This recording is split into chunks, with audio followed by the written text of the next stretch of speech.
Ariana from historic Brattonsville, and today we'll be talking about a very important story to the Brattonsville and York County community.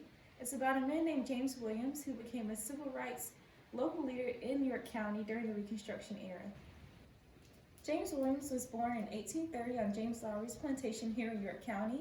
His parents were Peter and Ruthie Williams, and his sister was Ada Donovan, who was also born around 1830. Williams was enslaved by several different York County planters before his escape in the spring of 1865 to the Union Army. In 1844, the matriarch of the Lowry family passed away, so James and his sister Ada were sent to work on a plantation in Chester, the Donovan plantation. While at the Donovan plantation, James met a woman named Ollie. They never married, but they did have one child together, and his name was Gil. However, when the Donovans fell on hard times, they ended up having to sell all their property, which included enslaved people, and James Williams was sold to Samuel Rainey in York County. Samuel Rainey was the brother-in-law of John Simpson Bratton Jr. In 1858, Rainey rented out James Williams to the Bratton plantation. While working on the Bratton plantation, Williams met a woman named Hannah who he married. They never had any kids. However, Hannah did pass away while she was on the Bratton plantation. After Hannah's death, Williams met a woman named Rosa McKnight, who also worked on the Bratton plantation. In January 1864, Samuel Rainey Jr. enlisted in Company H of South Carolina's 1st Cavalry. Some accounts suggest that Rainey wanted to take James Williams as a body servant. Williams escaped Forest Hall, now known as Hightower Hall, and joined the Union Army. Forest Hall was the residence of John S. Bratton Jr. and his wife Harriet Rainey and their children. While Williams' service papers were lost in a house fire in 1892, accounts from his wife Rosa and several other community members support this account and mention Jim Williams returning home with blue clothes on at the end of the war. He may have even gained rank of corporal or sergeant during his 18-month service because Rosa recalled that he had stripes on his sleeves. While Williams was away at war, Rosa gave birth to Williams' second son, James Williams Jr. James Williams returned home to York County on May 4, 1866. After returning, he temporarily worked as a cook for Ellie Wilson, who was Samuel Rainey Jr.'s younger sister, and then Rosa Williams actually worked for Harriet Bratton as a cook. Each weekend, they would see each other, and then by 1867, they lived on the Bratton land. The period after emancipation was referred to as Reconstruction. This period brought hope and some progress for African Americans through newfound freedom, new amendments outlawing slavery, securing citizenship, and suffrage. However, this caused a counterreaction from white residents who previously held power over African Americans and influenced violent acts by groups like the Ku Klux Klan. The Congress passed the 13th, 14th, and 15th Amendments to protect the voting rights of African Americans, but the Klan used intimidation tactics to terrorize black voters and those who wanted to serve in public office. The Klan first made an appearance in York County when the Grand Dragon of Tennessee sent a representative to Rock Hill to formalize the Klan organization in the state. As a result, about 6 Klan dens were created throughout York County with about 1,400 members. South Carolina Republican Governor Robert Kingston Scott issued a proclamation condemning the Klan's violent actions against African Americans. He also pressed for Wade Hampton III, a leading member of the Democratic State Committee, to do the same. In October 1868, Hampton addressed the state's Democrats, calling for a moratorium on violence, which lasted for nearly a year and a half. Violence was temporarily compressed. However, violence against African Americans due to their right to suffrage continued to be an issue.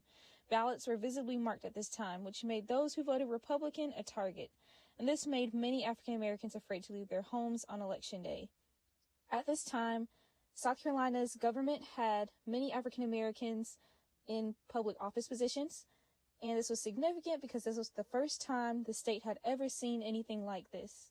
But it was also a milestone for African Americans, especially after slavery. On March 16, 1869, Republican Governor Robert Scott signed a bill which would make men, both black and white, eligible for paid state militia service.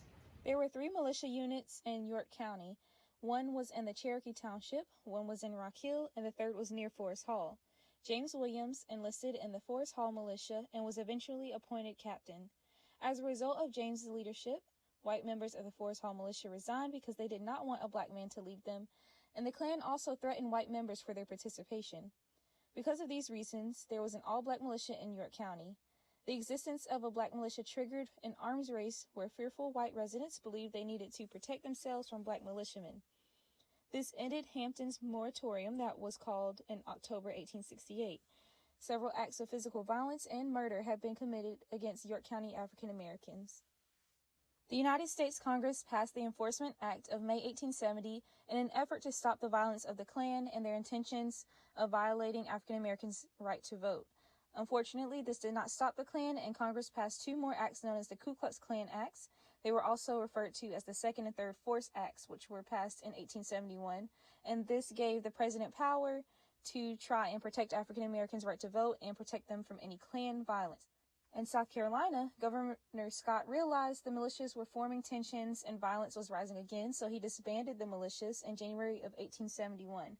But James Williams knew that the Forest Hall militia was the only protection that African Americans had from nightly Klan raids, so he refused to disarm or disband, which further attracted the attention of Klansmen.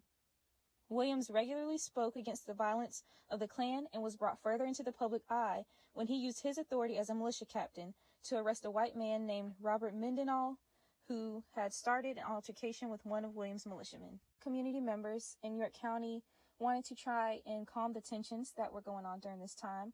One of them was a local African-American leader and preacher named Elias Hill. He held a public meeting with both black and white leaders, and it included James Williams. According to a report of the meeting that was published in the Yorkville Inquirer on February 16, 1871, all acts of violence were heartily condemned, but this did not end any of the Klan violence going on in the area. On March 6, James Williams gave a speech on the steps of Rose Hotel. He once again condemned the actions of the Klan, and it was this speech, in conjunction with his refusal to disband the militia, which led to his murder. The next morning, Klansmen raided James Williams' home and lynched him. The coroner conducted an inquest into Williams' murder on the brick house porch later that day. Williams' murder gained national attention. President Grant had to send federal troops to York County. Their commander, Lewis Merrill, conducted investigations into Klan activity in York County. His notes became the basis for the Great South Carolina Ku Klux Klan trials, which were held in Columbia. James Williams' murder trial was sent to the Supreme Court of the United States, making it the first trial born of the Enforcement Acts and the Great South Carolina Ku Klux Klan trials to make it to the Supreme Court. On January 4th, 1872, local African Americans celebrated Jim Williams' life and his contributions to civil rights in the York County area. They sang a song to the tune of the Battle Hymn of the Republic, which was also sung in honor of abolitionist John Brown.